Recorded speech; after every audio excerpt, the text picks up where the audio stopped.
Amém. Meus irmãos, nós estamos estudando sobre a volta de Jesus aqui sob a ótica do início do sermão profético, que é do verso 1 até o verso 14. Na última ministração, nós demos ênfase que os discípulos se maravilharam chamaram a atenção de Jesus com a beleza do templo. E isso se deu pelo menos em 3 evangelhos dos 4, a ênfase sobre esse momento. Dos 4 que narraram a vida de Jesus, né? Um deles não era discípulo, todos nós sabemos que Lucas não era discípulo, mas ele colheu as informações e ele reuniu o texto que está aí em Lucas, no evangelho de Lucas. Mas no texto de Marcos, no capítulo 13, no verso 4, há uma citação semelhante ao que está no início, só para recapitular aqui, pois em Mateus 24, verso 2, verso 1, né? Jesus ia se retirando do templo quando se aproximaram dele seus discípulos, para lhe mostrarem a estrutura do templo. Aqui a narrativa declara somente a estrutura do templo, mas no texto de Marcos 13, verso 4, nós encontramos o seguinte: diga-nos quando esses sinais hão de acontecer, o que sinal haverá quando todos estiverem para se cumprir. Aí então Jesus explica a questão da destruição. No texto de Lucas 21, verso 7, nós encontramos: perguntaram a Jesus, mestre, quando será isto? E que sinal haverá quando estas coisas estiverem para acontecer? Aí Jesus então narra também a destruição do templo como sendo uma delas. E todas as demais que nós acabamos de ler. O versículo 4, quando Jesus responde a eles, agora assentados no Monte das Oliveiras, né? Você sabe que há 2 momentos aqui desse sermão. Eles estavam no templo, Jesus havia acabado de proferir a censura sobre os fariseus, ele repreendeu os fariseus, os religiosos de uma forma geral, e quando eles iam saindo, surge esse assunto. Jesus se cala, não responde, mas ao chegar no Monte das Oliveiras, ele então se assenta com os discípulos e começa a proferir. Versículo 3: estando ele assentado no Monte das Oliveiras, aproximaram-se dele os discípulos em particular e lhe disseram: diz-nos quando acontecerão estas coisas, que sinais haverá da tua vinda e do fim dos tempos. E aí vem o verso 4, que é a primeira orientação de Jesus, que os discípulos deveriam tomar cuidado para que ninguém os engane, para que ninguém os enganasse. E qual seria o primeiro fator aí de engano, né? Pois muitos virão em meu nome dizendo, eu sou o Cristo, e enganarão a muitos. Eu quero aqui, irmãos, observar com você, claro que eu não vou ler a respeito de cada um, mas em 3 séculos, isso século XIX, século XX e agora, nesse período nosso, nós temos um registro histórico de pelo menos 27 cristos que apareceram dizendo que são o Cristo, né? Que foram, alguns, é claro, faz muito tempo, nós estamos falando aí de 300 anos para cá, e muitos, talvez, se eu for narrar aqui os nomes, vocês nunca ouviram falar. Mas, recentemente, certamente vocês ouviram, no ano de 2012, era muito divulgado um homem que se dizia o Cristo, né? Que o nome dele era José Luiz de Jesus Miranda. Alguém aqui ouviu falar? Alguém ouviu falar desse? Ele chegava nos cultos, era reverenciado como Deus, ele dizia que era Jesus e que as coisas estavam sob controle, e ele se declarava como sendo o conhecedor de todas as coisas, a reencarnação de Jesus. E aconteceu um fato, isso no ano de 2012 mesmo, ele de repente sumiu e foi ocultado que ele morreu, repentinamente morreu. Nós não estamos nem um pouco admirados disso, né? mas você pode encontrar isso aí nas redes sociais, você encontra os vídeos ele declarando, e por incrível que pareça, irmãos, o número dele era o 666, como o número da perfeição, segundo ele. Tudo contrário, né? Tudo louco. 666 é o número da besta. E na verdade 666 é porque tem a ver com o homem, a terra girando em torno do homem, e o homem é que é seu próprio Deus, e é claro, liderado por um sistema satânico. E você vai ver cultos deles ali ao redor daquele homem, e as pessoas se emocionando, as pessoas, quando ele chegando no lugar, você jura que ali é uma passagem bíblica comparada. E quando Jesus disse, cuidado para que ninguém vos engane, claro, Jesus está falando disso, da facilidade que há das pessoas se enganarem. Um dia, quando eu ainda era novo na fé, eu tive uma crise de fé, né? Logo no início. Será que eu estou na igreja certa? Será que essa Bíblia é a Bíblia mesmo? E eu fui orar e ler e procurar estudar para poder responder essa pergunta. Desde muito novo na fé, eu sempre entendi que tinha que entender muito bem a Bíblia. E me dediquei a isso. No final, eu descobri que não era a igreja certa, mas era a Bíblia, a palavra de Deus, e isso que esclarecia para mim um relacionamento que eu devo ter com Deus. E através desse relacionamento veio o arrependimento, perdão dos pecados, arrependimento, perdão dos pecados e relacionamento presente com o Senhor. E não existia na época de Jesus igreja batista ou qualquer outra denominação, mas os ajuntamentos existiam, e esses ajuntamentos, na maioria, sempre no máximo até 70 pessoas, porque as construções, na sua maioria, eram para poucas pessoas, e isso você encontra muito facilmente essa compreensão lá em Atos dos Apóstolos, não narra esse detalhe, mas as reuniões acontecendo. Então, não é a igreja certa, mas é o relacionamento restabelecido. Pastor, mas e a igreja local? Meu irmão, a igreja local você não deve viver sem, não pode viver sem. E mesmo que você esteja em casa, você tem que ter relacionamento. Você pode até ficar em casa, mas você tem que ter relacionamento com as pessoas da igreja. E é importante estar no culto, vir ao culto, estar presente. Então, nós não vivemos sem a instituição local, porque a igreja local ela precisa se mover em conjunto, ela precisa respeitar as leis locais, ela precisa respeitar o ambiente de sociedade e assim, é claro, à medida do possível, também viver em comum. Em alguns lugares não é possível quando há perseguição, mas a ênfase da igreja é o relacionamento com Deus. A ênfase da igreja. E o que é que causa as pessoas serem enganadas? Não é? Eu estou aqui abrindo um parênteses, falando que a orientação de Jesus para os discípulos, acautelai-vos que ninguém vos engane, o verso 4. E eu dei um exemplo de pessoas que foram enganadas. E até hoje, irmãos, nós temos dentro das igrejas pessoas com a postura de fariseu. Eu estou falando da igreja de Cristo, espalhada pela terra. Qual era a postura dos fariseus? Eles criaram dogmas, criaram uma fé que não estava escrito na lei. Já explicamos aqui outro dia sobre isso, sobre o que eles acreditavam sobre a consagração dos sacerdotes. Eles transferiram isso para a vida cotidiana, e demos exemplo, lavar as mãos e os pés, os copos e os pratos. E quem não fizesse isso não era salvo, não seria abençoado por Deus, seria um pecador. Uma pessoa que não se consagrava. Batia-se no peito na época de Jesus, nas praças fazendo orações, batia-se no peito declarando obras de fé.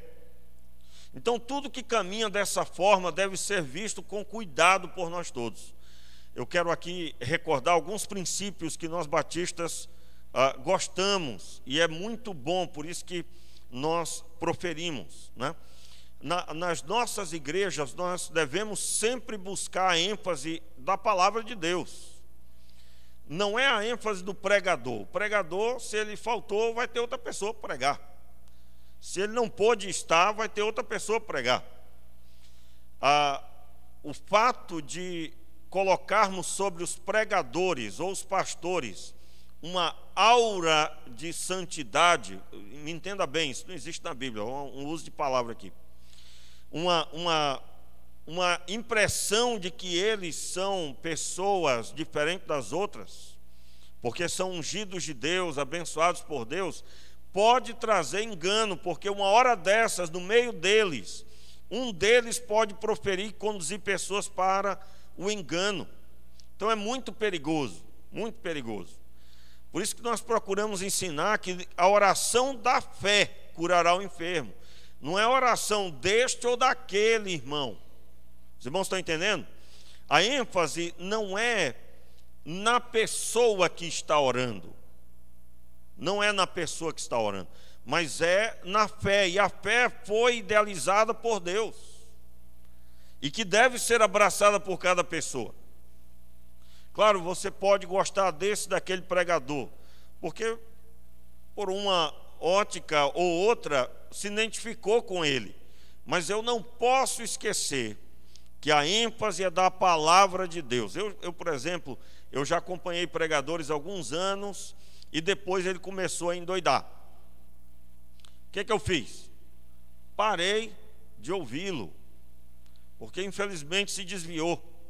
Me lembro de um pregador, irmãos, que eu gostava de ouvir bastante. Hoje ele acredita em coisas loucas. Eu não vou nem citar aqui, senão eu vou ter que explicar alguma coisa.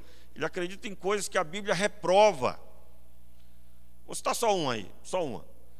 Que no final, o diabo vai chegar no inferno e vai estar vazio. Porque no final, Deus levou todo mundo para o céu. Papo louco, né? Por que, irmãos, que é louco esse papo? O próprio Jesus falou que vai ter gente à esquerda e à direita. E que esses que estão à esquerda, o Senhor vai dizer para eles: ide malditos para o fogo eterno preparado para o diabo e seus anjos. É verdade que você vai pregar isso e as pessoas vão dizer: ah, lá vem você com o inferno. Eu digo: eu não.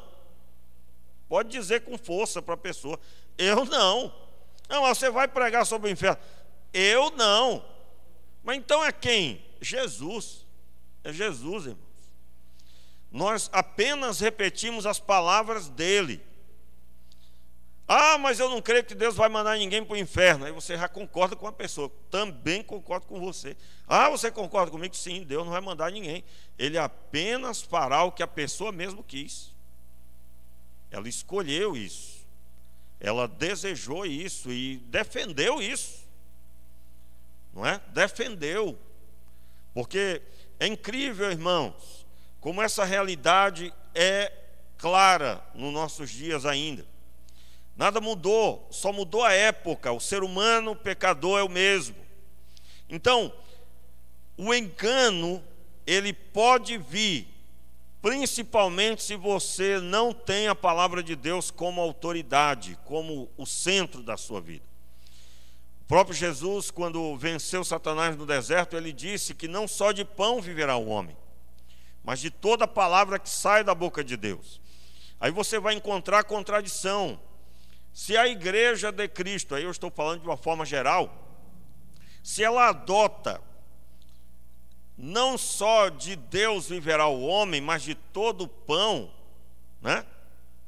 Não só de Deus viverá o homem, mas de todo o pão que puder comer. É ou não é verdade, irmãos, assim, na prática, em muitos lugares? Sim ou não? Vamos ver se é. Quantos jejuns você fez nos últimos meses? Não levante a mão, não. Você jejuou já quantas vezes esse ano? Quer dizer que é todo, não só de pão viverá o homem, mas de toda a palavra que sai da boca de Deus. Em toda a palavra que sai da boca de Deus está inclusive a consagração o crente salvo, ele deve consagrar a sua vida. E deve jejuar periodicamente, buscando a Deus, não para conquistar coisas, mas para buscar lidar com a sua própria vida e consagrar a sua vida. Mortificar a carne, fazer morrer a natureza terrena. Sim, uma ênfase à comunhão com Deus. Você vai encontrar pessoas jejuando para ser curado, jejuando para uma série de coisas. A ênfase é a comunhão com o Senhor. Então, se só de pão tenho vivido, e não da palavra de Deus, vamos ver se vive da palavra de Deus. Você não abre mão de ler a Bíblia todos os dias, e quando você não consegue, você se cobra por isso, então você vive pela palavra de Deus. Você tem buscado entender o que você lê, ou você não se preocupa e passa direto? Se você está nessa, você pode estar, pode não, irmãos, você está num grupo que pode ser enganado. Aí eu vou usar o termo pode, porque a misericórdia de Deus segura muitas pessoas, segura. Me diga uma coisa, se agora alguém chegasse para você e dissesse, olha, seu pastor está errado, o que ele está pregando está errado, você conseguiria fazer uma análise? Quantas vezes você leu e estudou até resolver a questão? Você tem dúvidas bíblicas? Você já anotou num papel e buscou resposta a elas? Porque se você tem dúvidas e elas de relance são lembradas, e você não busca resolver, você tem a sua fé frágil. Sua fé frágil. Então, eu não consigo passar direto sem buscar aplicação. Tenho lutado, né, para ficar mais no texto e não aplicar tanto, mas, meus irmãos, Jesus disse que nós deveríamos tomar cuidado para que ninguém nos engane. E aí eu citei aqui uma quantidade, são pelo menos 27 Cristos que apareceram nos últimos 250 anos, basicamente. 250. Tenho aqui um resumo deles, ó. São 3 páginas com um breve resumo de cada um deles. Um breve resumo. Só pessoas dizendo que eram Jesus. Por outro lado, o número de pastores que não se preocupam se as suas ovelhas creem em Deus, mas creem também nele, é muito grande, irmãos. É muito grande. Como assim? A centralidade da fé deve estar na pessoa de Jesus. E se você conhece um homem de Deus, você deve olhar para Jesus e dizer glória a Deus, porque Jesus tem feito a obra na vida dos seus servos. Você quer ver como a vida das pessoas está muitas vezes firmada em pessoas. No dia que descobre um defeito, uma falha, a pessoa vai parando a sua fé. E aí você, quantas vezes já encontrou alguém dizendo, né? Rapaz, estou tão triste, tão decepcionado, não sei nem se eu vou para a igreja. A fé estava na pessoa. Não dá para proferir o Salmo 91, que 1000 caiu de um lado e 10.000 do outro. Porque a pessoa não estará lá para contar. Ela está sujeita a cair também. Irmãos, eu quero deixar claro que todas as pessoas estão sujeitas à queda. Mas individualmente todas elas são chamadas a ter a vida firmada em Deus. E não há desculpa. Olha só, não há desculpa, irmãos. Pastor, mas o senhor não sabe o que eu estou sentindo. Jesus passou muito mais. Mas o senhor não sabe o que eu passei na minha vida. Leia sobre a crucificação e eu vou perguntar se você passou um pedaço daquilo. Leia e tenha coragem de comparar a sua luta, seu sofrimento, com o sofrimento de Jesus. Eu acredito que ninguém em sã consciência terá coragem. Eu acredito. E se você passou algo semelhante, eu quero lembrar que Jesus era o Senhor de todas as coisas, Criador de todas as coisas, e foi esbofeteado, maltratado, chicoteado, e deram a ele, ao invés de um trono, uma cruz. Então, nada que venhamos a passar, ainda que você foi encontrado bebê na lata do lixo, ainda que seus pais te fizeram as piores coisas, nada se compara com o que ele passou. Já dizia uma pessoa, né? Deus não sabe o que eu estou passando. Eu digo, sabe sim, e ele passou contemplando seu filho morrer a morte de cruz. E Deus não interveio, pelo contrário, era plano dele para nos salvar. Quem de nós, irmãos, faria um plano para salvar os outros? Quem de nós? Quem de nós daria o seu próprio filho para salvar as pessoas? Segundo o apóstolo Paulo, no texto de Romanos, capítulo 5, ainda que um bom dê a sua vida por outro, Deus prova o seu amor para conosco em que Cristo morreu por nós, sendo nós ainda pecadores. Nós estávamos no lamaçal do pecado, e foi por estas pessoas que ele deu o seu filho. Em outras palavras, o homem daria a sua própria vida por outro bom. Mas por que é bom? Não porque é mal. Não porque é mal. Meus irmãos, acautelai-vos para que ninguém vos engane. Verso 5: pois muitos virão em meu nome dizendo, eu sou Cristo, e enganarão a muitos. Jesus falou, enganarão a muitos. Muitas pessoas seriam enganadas. E eu só estou aqui listando, não é, um pouco a respeito, e vem mais aí pela frente depois desse trecho aí. Versículo 6 agora. Ouvireis de guerras e rumores de guerras, mas cuidado para não vos alarmardes. Tais coisas devem acontecer, mas ainda não é o fim. Ainda não é o fim. Entenda aqui um detalhe importante. É muito importante nós compreendermos que não é fácil ver guerras e rumores de guerras, terremotos, fome, que no caso é citado em outro trecho, né, mais detalhes sobre isso. Mas é muito importante listarmos que ainda não é o fim, ainda que pareça. Ainda que pareça. Você vai olhar o apanhado das guerras, você vai pensar, o mundo vai se acabar, né? Que foi a Segunda Guerra Mundial, por exemplo, os continentes se degladiando, e no final a bomba atômica do jeito que foi lançada, né? Guerras como a Guerra do Vietnã, que hoje a gente tem um pouco da reprodução disso através dos filmes. Um dia uma pessoa me falou que tudo que os filmes mostram é muito pequeno comparado com o que realmente foi. Não é possível, nem seria autorizado fazer filmes que retratassem a realidade.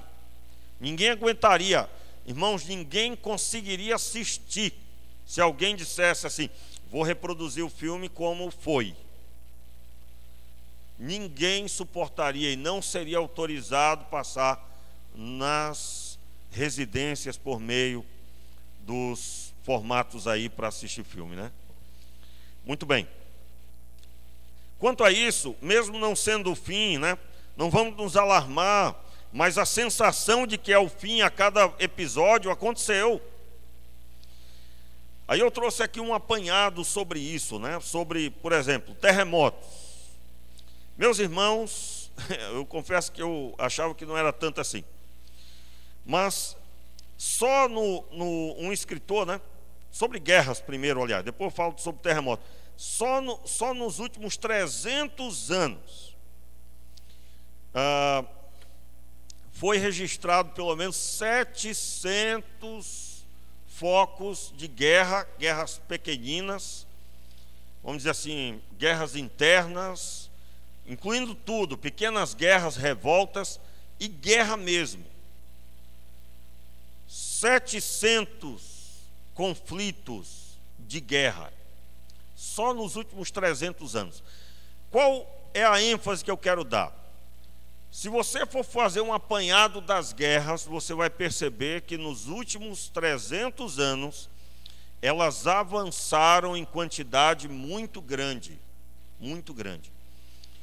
As guerras se multiplicaram de forma estrondosa. E tanto é que 300 anos para cá, 700 guerras pelo menos são registradas. E aí todo tipo de guerra, tá, irmãos? E agora, nesse momento, né, eu ouvi um comentário já mais de uma vez, não só de um, mas de vários comentaristas, falando que não haverá mais guerra do jeito que tinha antes, nunca mais. Porque primeiro que é muito caro e não tem mais fundamento. A guerra atualmente será silenciosa por meio da internet, para visar dominar. O que não conseguia dominar antes, vai procurar dominar por meio da tecnologia. E acredito eu que tem um fundamento, sim. Ou seja, podemos ter um número muito maior de guerras, lembrando que a guerra visa tomar território e conquistar o que é território do outro. Então, se a gente for fazer uma analogia com o formato de guerra do nosso tempo, nós teríamos uma quantidade muito maior de prejuízo nessa linha, mas não é o nosso assunto. Agora, sobre os terremotos, né? Por exemplo, eu tenho aqui um apanhado com datas e tudo. Eu vou só para você ter uma ideia aí sobre, assim que Jesus proferiu essa profecia, essa palavra profética, você tem a destruição por meio do vulcão Vesúvio. Talvez é a destruição mais famosa, tem até filme, né?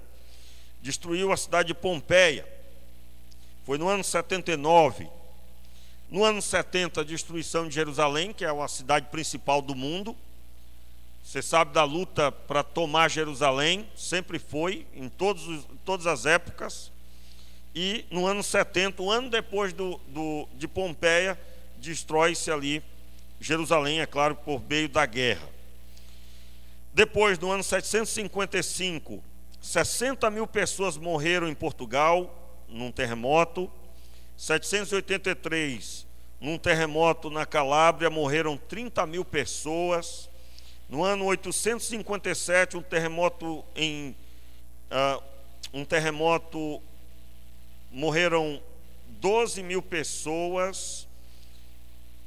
E depois, em 806, também uma quantidade grande de pessoas morreram. E aí, depois, 897, 1906, em outro lugar, na Itália, na Turquia, na Califórnia, 1939, 1920 na China, e aí segue. Irmãos, são inúmeros, e eu dei ênfase aqui para narrar para vocês o apanhado deles todos. São 700 distúrbios, chamou minha atenção que são 700 guerras nos últimos 300 anos, não é uma coincidência, porque não foi a mesma marca, né, para fazer essa quantidade de anos, para fazer esse apanhado dos terremotos, mas também o registro é 700 pequenos distúrbios até os maiores que eu listei aqui. E comparado com outras épocas, nenhuma época teve tanto como nos últimos 300 anos.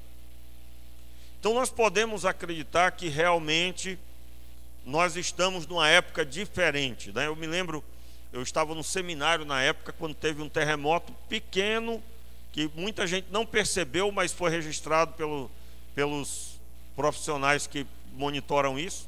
Um terremoto até no Acre, que não tem explicação, pois ele não tem nenhuma placa tectônica perto que possa determinar isso. Muitos desses terremotos não têm explicação por que aconteceram. No meu entendimento, tem mais ênfase essa visão. E aí segue-se as outras informações, como por exemplo a fome e as doenças, que no caso o texto de Mateus não registra, mas os outros evangelhos registram. Então, todo esse apanhado não é o fim. Não é o fim. Ainda que pareça que é o fim. Você imagina no período que aconteceu, nas cidades que aconteceram esses terremotos, para aquelas pessoas, o mundo acabou. E principalmente aí o pessoal, num período que não tinha hoje a comunicação que tem hoje, né? Hoje, quando acontece um problema aqui, lá do outro lado do mundo já sabe. Na época que a maior parte dos que eu narrei aqui aconteceu, não tinha nenhum tipo de comunicação rápida, nenhum tipo. Todas elas eram demoradíssimas, não é? E basicamente, o que é o princípio das dores? Eu gostaria de reler aí com você, versículo 7: levantar-se-ão nações contra nações, reino contra reino, haverá fome, pestes e terremotos em vários lugares. Aliás, eu falei que era em outro texto, né, que estava aqui, mas é desse daqui, meu Senhor. Fome, pestes e terremotos em vários lugares. Toda essa ênfase, segundo o próprio Senhor, ainda não é o fim. O final do versículo 6.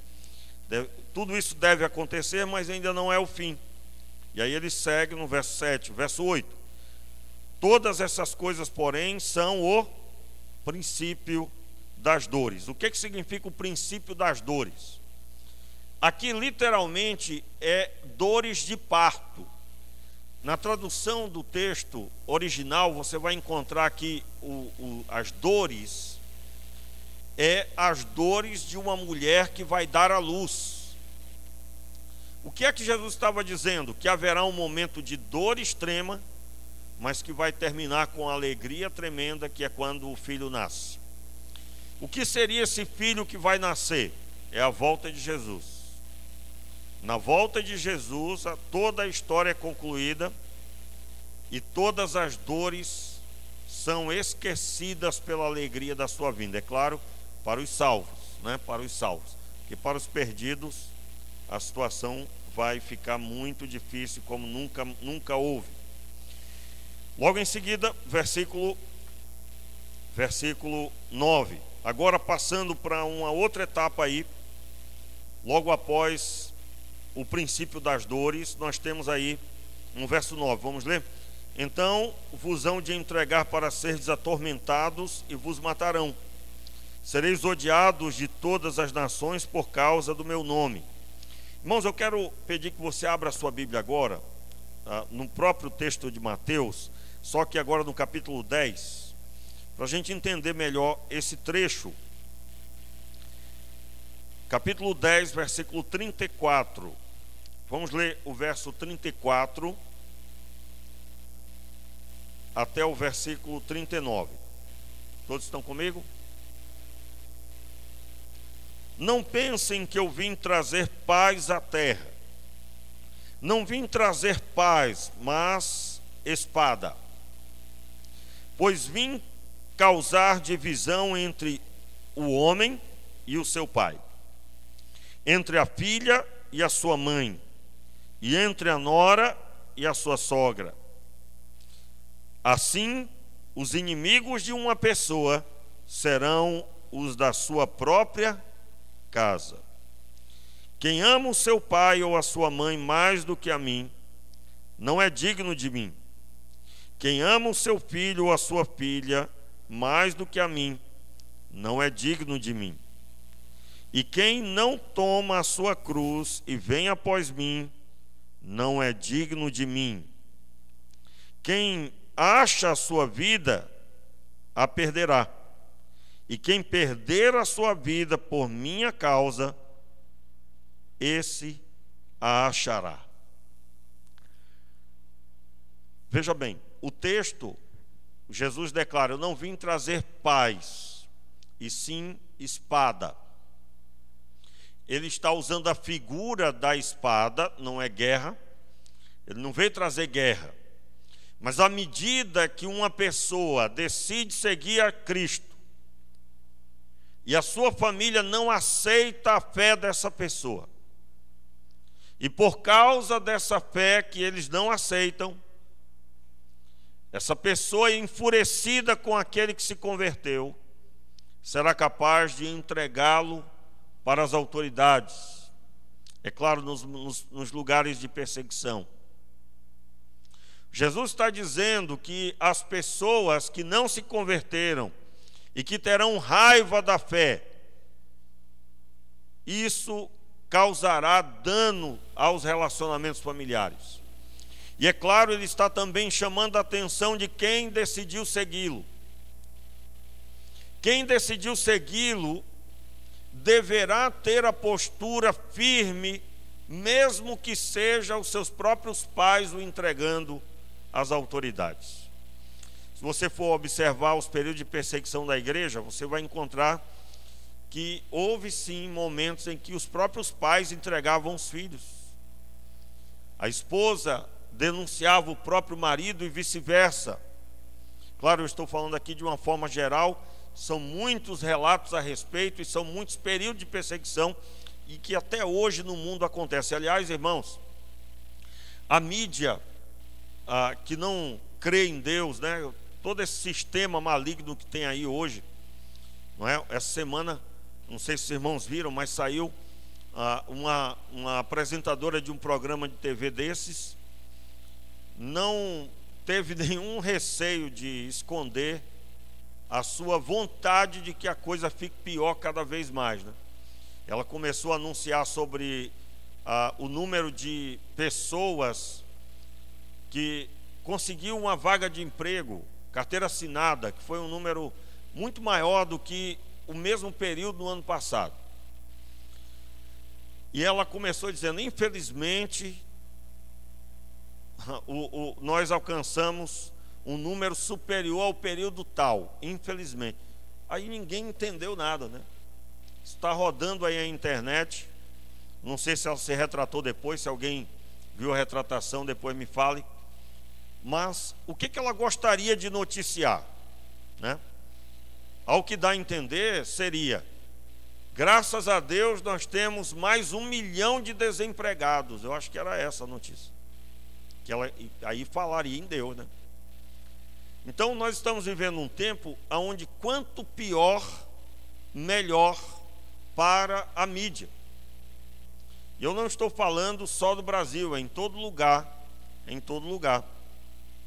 E aí, não é noticiado, mas esse período agora está sendo apontado como o período de maior perseguição para os cristãos. De todos os tempos, é o período de maior perseguição. Só não tem relatado pelos principais canais de notícia. Eles ignoram, negam a existência de cristãos que são mortos por linchamento, apedrejamento, decapitação, queimados vivos em praça pública. São ignorados, absolutamente. Se você quer saber sobre esse assunto, você tem que procurar em sites específicos que buscam divulgar o que está acontecendo no mundo, para poder, é claro, levantar oração por parte do povo de Deus. Então, de onde vem essa perseguição? Muitas pessoas são entregues pelos seus próprios familiares. E Jesus anunciou que seria isso. É muito importante tomar o cuidado quando se lê esse texto aqui, né? Eu já tive perguntas sobre esse texto, porque nós temos uma impressão muito clara de Jesus assim: Jesus nunca vai trazer um problema de relacionamento. Já notaram isso aí? A pessoa olha para Jesus e diz: não, se é de Deus não vai gerar problema, se é do diabo, então gera muito problema. Notaram isso? Que nem a pandemia, né? Lembra quando eu fiz aqui a pergunta: irmãos, a pandemia é do diabo ou é a vontade de Deus? Aí alguns ficavam em dúvida. Aquela impressão de que doença é do diabo, a cura, se curou, então é Deus. Então, absolutamente, nós precisamos tomar cuidado para interpretar o texto, sabendo que em lugares onde uma só pessoa se converteu, por exemplo, vamos entender um pouco da perseguição dos judeus. Você sabe que tem pessoas que são da religião judaica, o judaísmo, e muitos deles, quando se convertem, eles são repudiados, são deserdados, não podem mais falar com os seus, e principalmente aí no islamismo, né, também. Não pode mais nem falar com familiares, porque se ficar, ficar sabido que a mãe recebeu uma ligação, aquela mãe pode ser punida e até morta. Isso no islamismo. Nos lugares radicais do islamismo, é claro. Estou falando dos lugares onde o radicalismo souber que você é cristão, você é morto e assim vai. E essas situações, elas acontecem, é claro, tem uma explicação. Alguns judeus repudiam os seus quando se convertem a Cristo, porque no passado foram cristãos que mataram as famílias judaicas. Os irmãos estão entendendo o que eu estou dizendo? Você vai ver a história do cristianismo, você vai descobrir, por exemplo, que alguns lugares onde o cristianismo não é aceito, no passado foram cristãos que foram lá e levaram a guerra para o lugar, mataram muita gente. Claro, nós estamos falando que eram pessoas que se diziam cristãs, mas de cristianismo mesmo não tinha nada. Aí eu estou falando cristianismo no uso do entendimento do que aconteceu. Então, quando a pessoa lembra de que os cristãos mataram seus familiares e agora o meu filho se tornou um cristão, aí ele repudia. Então é muito importante a gente compreender esse entendimento. É claro, eu estou falando sobre o judeu, parte dos judeus que repudiam os seus filhos ou algum familiar porque se tornou um cristão, está ligado a essa informação histórica de que os cristãos massacraram seus familiares. E agora como que você vai se tornar um? Né? Pastor, qual a solução para isso? Aí é uma questão do agir de Deus, testemunho cristão e de orar ao Senhor pedindo a Deus a graça e a misericórdia. Eu quero ler com você 2 Timóteo, por gentileza, 2 Timóteo capítulo 3, para finalizar essa parte. 2 Timóteo capítulo 3, versículo 12 e 13. Abra aí a sua Bíblia.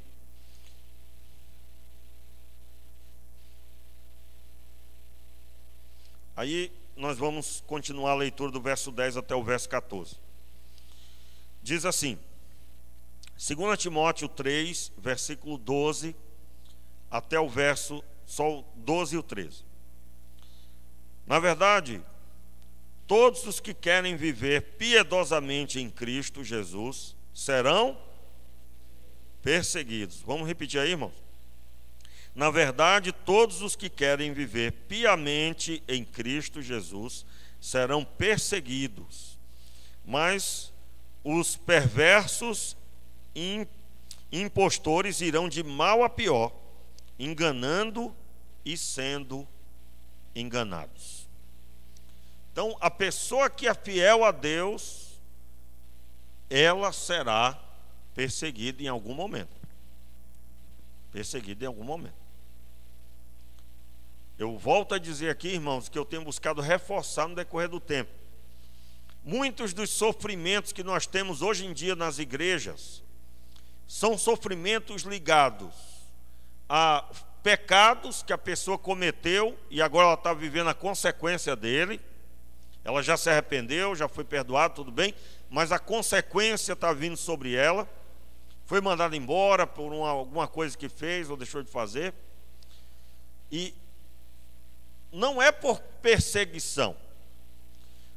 A palavra de Deus está falando de que uma pessoa vai ser firme em Deus, vai viver em Cristo, e ela vai ter uma oposição. Né? Eu confesso a vocês que nesses mais de 20 anos liderando pessoas, e só aqui na igreja 16 de ministério, eu não me lembro de uma perseguição, eu acho que não tem 5 episódios, de uma perseguição comprovada. Os irmãos estão me entendendo? O patrão persegue, e era realmente porque era cristão.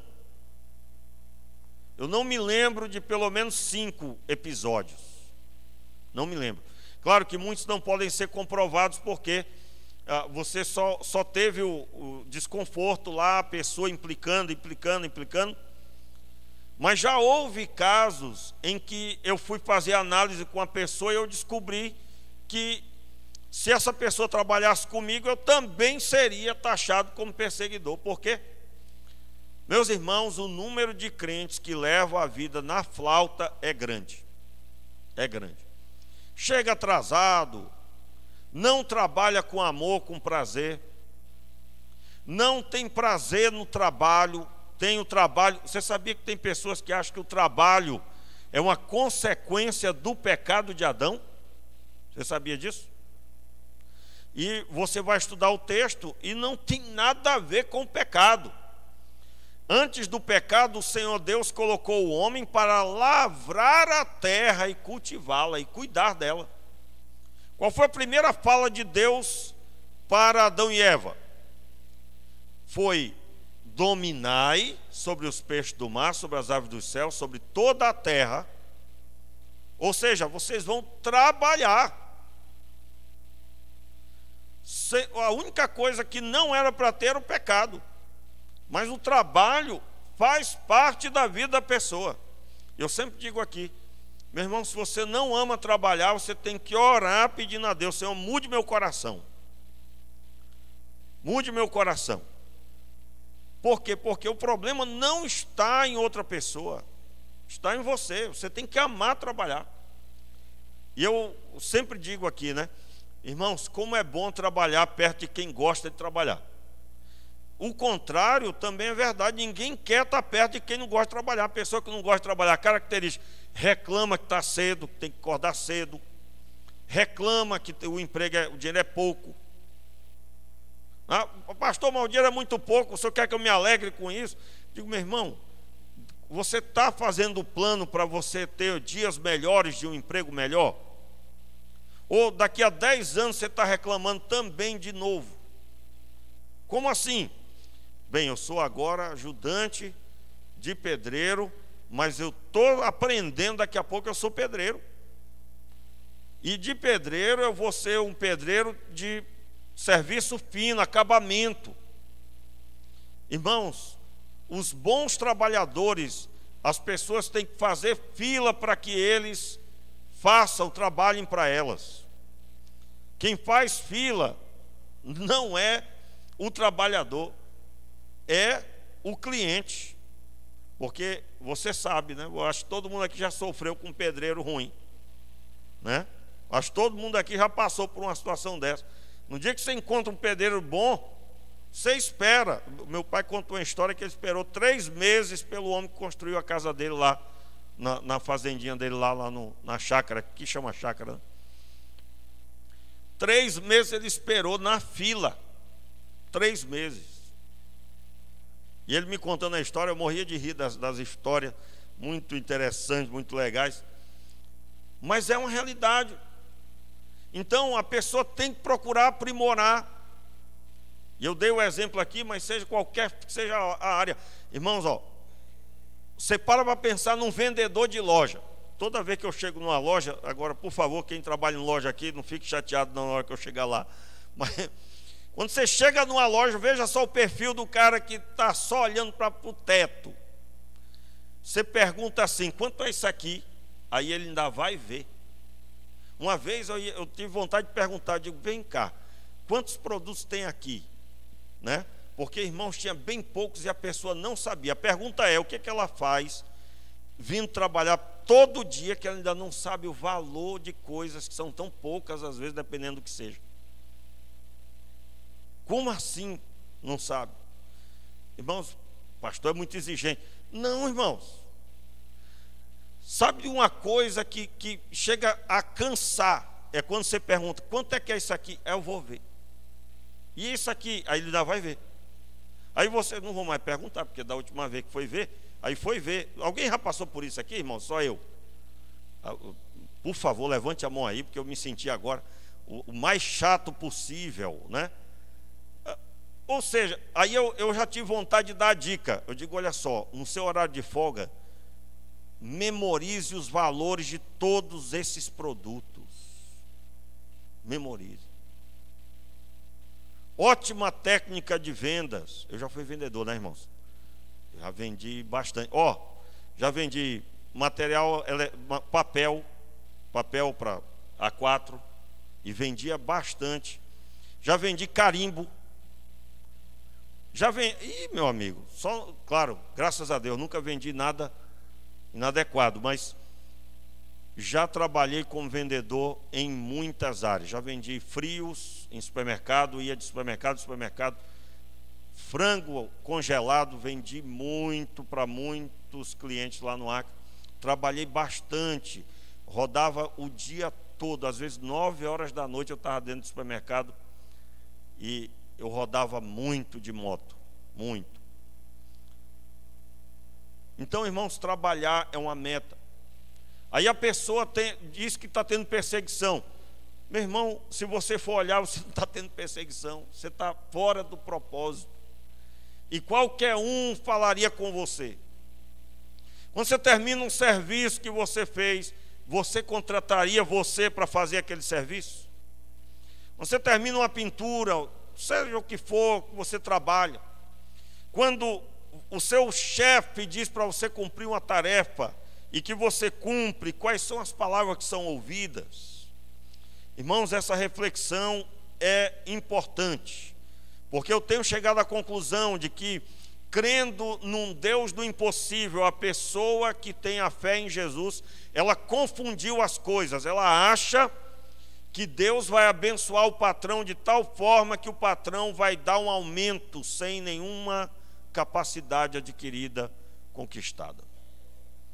Então, as perseguições que nós vemos hoje, elas praticamente não existem em muitos lugares. E eu convido aos irmãos a uma reflexão forte. Nós precisamos viver a experiência de viver o Evangelho piamente, como ele deve ser. E aí, meus queridos, para encerrar o versículo, só para interpretar aqui o versículo 10. Nós lemos o 9, o versículo 9 novamente, aliás. Então vos hão de entregar para serdes atormentados e vos matarão. Sereis odiados de todas as nações por causa do meu nome. Nesse tempo muitos se escandalizarão, trair-se-ão mutuamente e odiarão uns aos outros.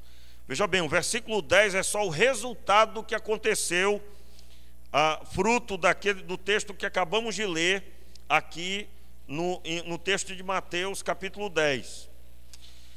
Essa traição, eles se odiarão, é fruto dessa quebra de relacionamento. Versículo 11. Surgirão muitos falsos profetas e enganarão a muitos. Aqui já muda o nível. São falsos profetas, já na primeira parte é falsos cristos, dizendo eu sou o Cristo. E agora são falsos profetas. Eu vou recomendar para você ler, nós não vamos ler hoje, até porque senão sairíamos do assunto, o texto de 2 Pedro. 2 Pedro, visualize aí o texto de 2 Pedro, por gentileza.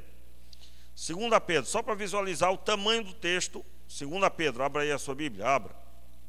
2 Pedro, vamos ficar de pé? Fique de pé aí. 2 Pedro, o capítulo 2. Olha só. O capítulo 2 todinho, eu recomendo, irmãos, fazendo parte aí daquela primeira parte sobre a necessidade de nós não sermos enganados, nos preparar para não sermos enganados, você lê o capítulo 2 todinho, meu irmão, e você faz uma análise do cristianismo do nosso tempo, tá?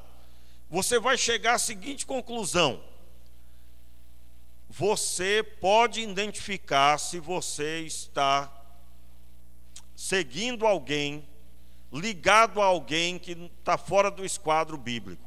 Então vou passar para você ler aqui, fazendo parte aqui de um fortalecimento sobre esse assunto, capítulo 2 de 2 Pedro todo. Qual é o título aí? Falsos mestres. Falsos mestres. Falsos mestres. Capítulo 2 todo. Voltando aí, poder sentar. Voltando aí para o texto principal, Mateus 24. Versículo 12. E por se multiplicar a iniquidade, o amor de quase todos se esfriará. É muito importante, irmãos, notarmos aqui nesse texto que um ambiente onde tem terremotos, fome, guerras, um ambiente onde tem falsos cristos, pessoas que seguiram esses cristos, essas pessoas se diziam ser a salvação, um ambiente onde familiares entregam os outros uns aos outros, onde se repudia-se a filiação, porque agora a fé mudou. O amor de muitos se esfriará. Surgirão muitos falsos profetas e enganarão a muitos. Veja bem, surgirão falsos profetas, e aí o termo que está escrito é muitos falsos profetas. Irmãos, rapaz, eu recebi postagem, né? Teve até uma pessoa que não é crente, mandou para mim um vídeo de um homem, um pastor, está vivo, está na internet aí, proferindo essas palavras. Ele dizendo que no dia, acho que foi dia 30 do mês passado, quem viu aquilo? Dia 30 do mês passado ia ter uma catástrofe aí, que tinha que ungir as portas da casa e tal. Aí eu recebi, né, a palavra de uma pessoa: eu vou fazer na minha casa, eu não sei vocês, eu estou no grupo lá. Aí eu chamei ele à parte, no privado, né, e conversei com ele. Conversei depois do dia 30, porque, irmãos, eu sabia que não ia acontecer nada daquilo. Claro que não, claro que não vai. Ora, e aí, essa pessoa depois na internet foi explicar que entenderam mal, que ele não falou, mas que realmente aconteceu, mas não era do jeito que o pessoal estava dizendo. Então, o falso profeta, ele vai torcer palavras dele mesmo, ele vai tentar se explicar, vai marcar a volta de Jesus, vai proferir destruições. E aí, qual a forma de você se precaver? Você precisa conhecer a Escritura Sagrada e ter a centralidade na Escritura. Então fica lá o texto de 2 Pedro para você ler. E aí por favor, irmão, se você quiser fazer, mande para mim a sua dúvida em algum versículo lá. Eu respondo por WhatsApp mesmo. Você faz parte de algum grupo da igreja, só é você observar lá, eu vou estar lá. E você me chama, salva lá o meu contato e você manda a dúvida para mim sobre algum versículo do capítulo 2. Na verdade, eu gostaria, depois de nós fazermos a explanação do capítulo 2 todo, e fazermos aqui um estudo sobre quais as características do falso profeta. Falso profeta, irmãos, e você vai perceber que nós estamos vivendo um tempo que ele está aí se multiplicando. É cheio, e as pessoas, há clientes, né, para isso. Eu me lembro de uma experiência aqui de uma pessoa que frequentou um tempo aqui a igreja, não quis batizar, não quis se tornar membro, não quis levar adiante, e aí sumiu. Um tempo depois eu encontrei de novo, aí ele veio, acho que um ano depois, voltou aqui para visitar. Aí eu perguntei, eu digo, está tudo bem com você? Você sumiu e tudo? Disse, não, pastor, eu fui para outra igreja, porque eu notei que aqui o senhor dá mais estudo bíblico, né? E eu gosto mais da revelação. Aí eu não entendi, irmãos. Porque o estudo bíblico é uma revelação, né? Nós chamamos de iluminação. Nós vamos estudar a Bíblia e o Espírito de Deus vai iluminar as nossas mentes e os corações para que possamos entender. Então, é muito sério isso. Essa pessoa vai facilmente ser ludibriada, porque ela está aberta a isso. Então, o primeiro passo aí é estudar a Bíblia e centralizar na Escritura Sagrada. Verso 13. Mas aquele que perseverar até o fim será salvo. Eu quero dar ênfase aí, irmãos, porque muitos até ficam assim, pastor, eu devo crer na perda da salvação, porque quem não perseverou, perdeu a salvação.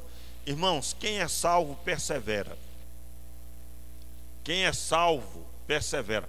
Quem não é salvo, não tem como perseverar. Perseverar é se manter conectado naquilo que recebeu.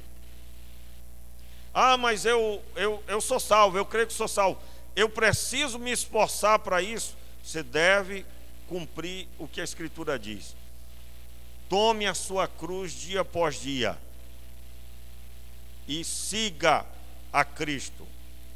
Então, O amor de muitos esfriará, porque não está em Cristo genuinamente. Olhou para o homem, olhou para as perseguições, né? Eu ouvi um comentário importantíssimo sobre as perseguições, a pessoa que falava, fez um estudo sobre isso. Nós temos o costume de falar às vezes sobre que as perseguições são boas e tal, mas historicamente as perseguições trouxe muita gente se desviando. E eu nunca tinha ouvido uma palavra dessa, né? Normalmente a gente só ouve que as perseguições, muita gente se converteu e tudo, mas não é narrado a quantidade de pessoas que se afastou. Irmão, você sabia que há um número grande de pessoas que têm a fé tão frágil que por pouca coisa elas se desviam? Veja como são poucas coisas. Ah, eu fui naquela igreja, mas ninguém falou comigo, eu não vou mais. Ah, eu fui naquela igreja, mas as pessoas só me cumprimentavam, mas não procuravam saber quem eu era. Eu não vou mais. Ah, eu aceitei Jesus, mas eu não sei se é isso não. Aí ela, primeira coisa que lhe acontece, ela larga. Irmãos, a pessoa convertida pelo próprio Deus, ela não conseguirá voltar para o mundo. E se ela voltou para o mundo, ela vai retornar para Cristo, porque lá ela está vivendo muito mal. Então, o versículo 14 tem aí a declaração do último cumprimento da última profecia, que seria, em se tratando desse texto, é claro: e este evangelho do reino será pregado em todo o mundo, em testemunho de todas as nações, então virá o fim. Vamos ficar de pé, vamos orar? Qual a recomendação que eu faço para você? Você deve perseverar até o fim. Se você é salvo, isso é fácil para você, porque você não consegue viver sem Jesus. Mas se você não consegue perseverar, qualquer coisa derruba você, eu quero propor que você ore pedindo que Deus mostre a você sua realidade espiritual. Se você peca e não sente nada, sente bem se peca, porque se alguém é salvo, não consegue pecar e ficar bem. O pecado vai bater a porta, se ele entrar, você não tem alegria mais.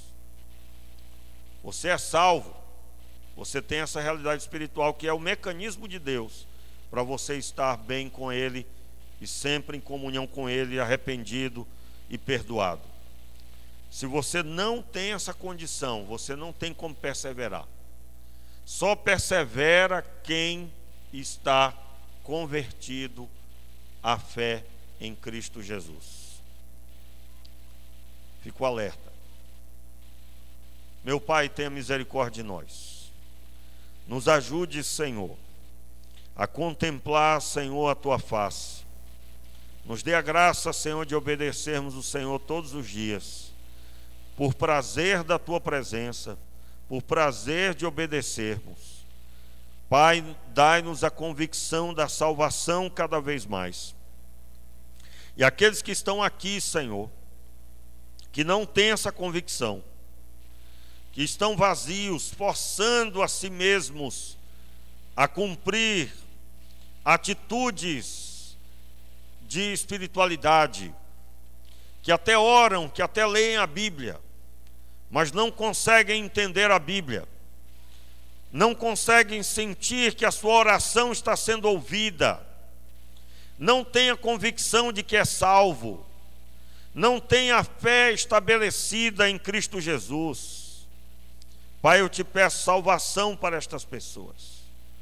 Eu te peço que o Senhor conduza de forma que, na vinda do Senhor, essa pessoa esteja apta para encontrar com o Senhor. Nós oramos, Pai, pedindo misericórdia, misericórdia sobre a tua igreja, no nome de Jesus. E agora que o amor de Deus, que a graça